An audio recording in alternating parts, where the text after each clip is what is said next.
আজকে এই টিনের বক্সটা দিয়ে মাছ ধরবো আমি। এই মিতু এই কাদার ভিতরে কি করতেছো তুমি? মাছ ধরবো। ওয়াও, দাঁড়াও আমিও আসতেছি মাছ ধরার জন্য। আমি তো এই জালটা দিয়ে মাছ ধরবো। এখানে আসো সবাই। পাগল ছেলে, মাটি খুঁড়তেছো কেন? ওখানে কি আছে?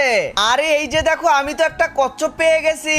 সত্যি তো কচ্ছপ। দাঁড়াও দাঁড়াও রাখিব, এই বোলটার ভিতরে রেখে দাও। এখন ওই ব্যালেন্সাটা আমার হাতে দাও, আমি মাটি খুঁড়ে কচ্ছপ বের করবো। বাপরে, এরা তো অনেকগুলো কচ্ছপ পেয়েছে। তাড়াতাড়ি বোলটাকে নিয়ে পালিয়ে যায়। এখন সোজা এগুলোকে কড়াইয়ের ভিতরে দিয়ে রান্না করে ফেলবো আমি। দাঁড়াও, আমরা কচ্ছপ ধরেছি, আমরাই রান্না করব, তোমাকে লাগবে না। কি এত বড় কথা বললে? রাখো তুমি তোমার কচ্ছপ, আমি মাছ ধরতে গেলাম। দেখি তো আমার টিনের বক্সে মাছ ধরা পড়েছে কিনা। আরে ওয়াও, ওখানে তো একটা কুচে মাছ ধরতেছে। তাড়াতাড়ি বক্সটাকে তুলে ফেলি, মনে হয় অনেকগুলো মাছ ধরা পড়েছে। এই দেখি দেখি কতগুলো মাছ ধরলে তুমি? ছেড়ে দাও বলতেছি, একটাও দেখতে দেবো না। সবগুলো মাছ আমি একাই রান্না করে খাবো। আগে আমি মাছগুলোকে পরিষ্কার করে ফেলি। বন্ধুরা, তোমরা ভিডিওতে লাইক করে দাও।